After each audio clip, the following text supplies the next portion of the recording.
ئەحمەد دڵزاری شاعیر ١٢هەمین مۆمی تەمەنی داگرساند. ناوی تەواوی ئەحمەد مستەفایە و لە بنەماڵەی بەناوبانگی حوێزیە.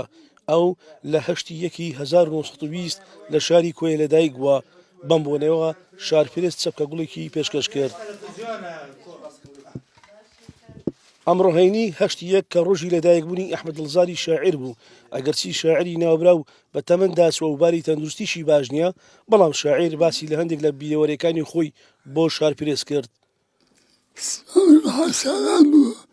چووە لای مەلای فۆرەوەحان و مادە شتی فارسی و ئەوانە خوێن لە 1929 چوومە قوتابخانەی یەکەمی کوێە یا قوتابخانە بوو.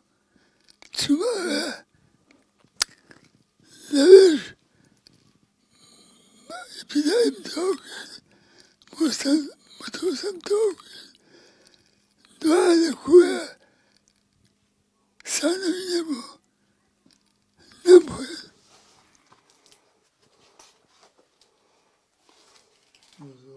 شاعری لەگەڵ بابە تاهیری هەمەدانی بە زاراوەی لووری چوارینەکانی هۆنیوەتەوە و چەندی کتێبی شیعری بە زمانەکانی کوردی و عەرەبی هەیە.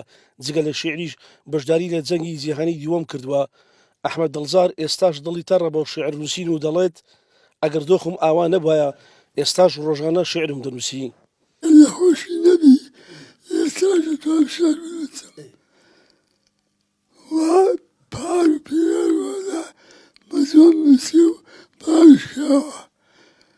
دواشەی بابەتانی زۆر کەس وەرگێڕایە، بەڵام بە ئێعترافی هەموویان باشی تەرجەمە دێتم.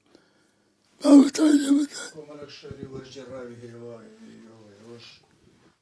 ئەحمەد دڵزاری شاعیر لە ساڵی 1950 بە ئەندامی یەکێتی ئەدیبانی عێراق وەرگیراوە.